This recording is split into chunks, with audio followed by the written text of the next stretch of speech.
Okay, let's go ahead and speak for a minute about the quote that I just read a moment ago.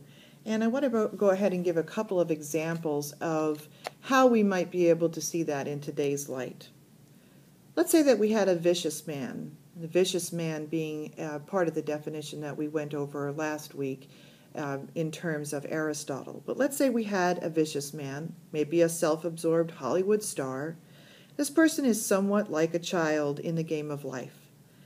His life has become so distorted that he no longer is capable of understanding what true happiness really is. In a way, this person is a person of dis-ease. He has a diseased soul and a diseased health. A person who has a diseased body.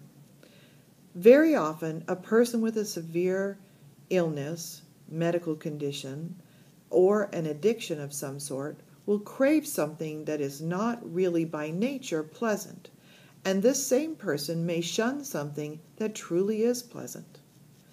So for the morphine addict, this person may crave morphine, or perhaps they were successful at getting off morphine and they still have the same craving, but now for methadone. These things are only pleasant to him because he is sick.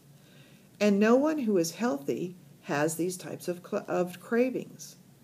Likewise, a person who is suffering from a high fever may find some foods unpleasant that they would normally find pleasant.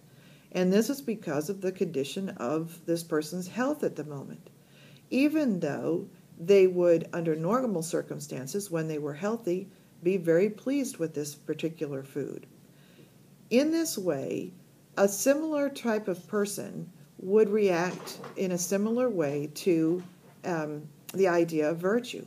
Virtue can be very painful to someone who feels alienated because they are making particular choices to do the right thing, and other people around them are not appreciating that. The fun is and the pleasure is in the activity that is not virtuous.